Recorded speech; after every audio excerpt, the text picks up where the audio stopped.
Огромни количини на индустријски тешки метали во депонијата во Југохорм се сериозна закана за изворите на Рашче.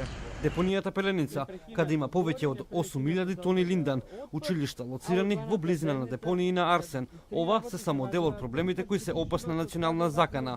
Иницијативата О2 денеска побара одговори од претседателските кандидати, дали и какви решенија нудат.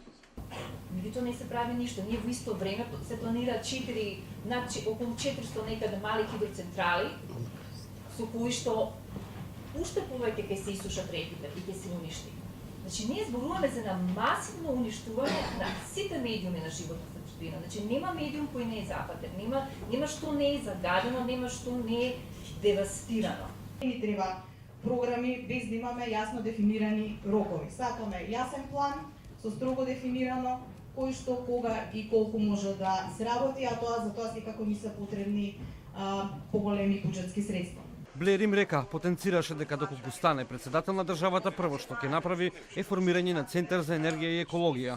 Јас сакам навистина да направам еден длабок крест за олигарките што владеат во државата, а олигарките се, предвидувам, поврзани со малце пошироки октоподски мрежи кои се занимаваат со извоз на отпадот, да им оневозможам да можат ова да го направат бизнес врз плеќата на граѓаните.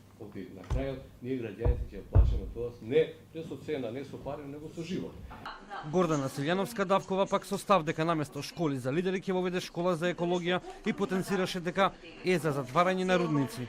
Значи, јас веднаш одговорив дека сум за затворање на рудниците, па не знам колку и да вредат тие, на свеста дека Велес е Скопје, Струмица е Скопје, Југохром е Скопје. Зошто?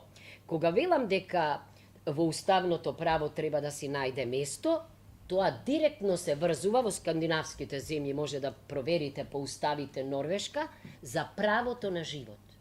Стево Пендаровски пак посочи дека со влезот во Европската унија ќе се отварат вратите за искористување на европските фондови, што се потребни за да се обезбедат повеќе пари за заштита на животната средина. Нужно е и да влеземе што побрзо во европските фондови кои имаат огромни средства алоцирани за регионалните проекти кои се борат за заштита на човековата околина.